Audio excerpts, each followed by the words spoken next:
యూజువల్‌గా IVF either మనకి న్యాచురల్‌గా ట్రై చేసినా రాలేదు. ఐయూఐ ఒక 3 టైమ్సో, 6 టైమ్సో చేసుకున్నాము.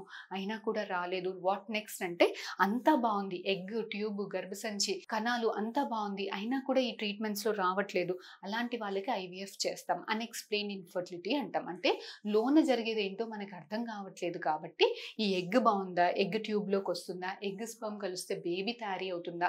బేబీ తయారీ కాకొస్తలేదా? గర్భసంచి పట్టుకుంటలేదా?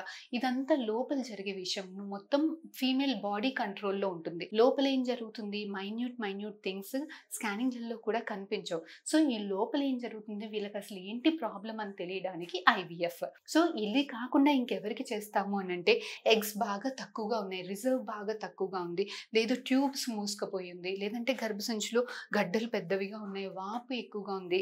లేదు కణాలు బాగా వీక్‌గా ఉన్నాయి. ఐయూఐకి సరిపోవట్లేదు. బాగా వీక్‌గా ఉంది. ఇలాంటి వాళ్ళకి ఐవీఎఫ్ చేస్తాం.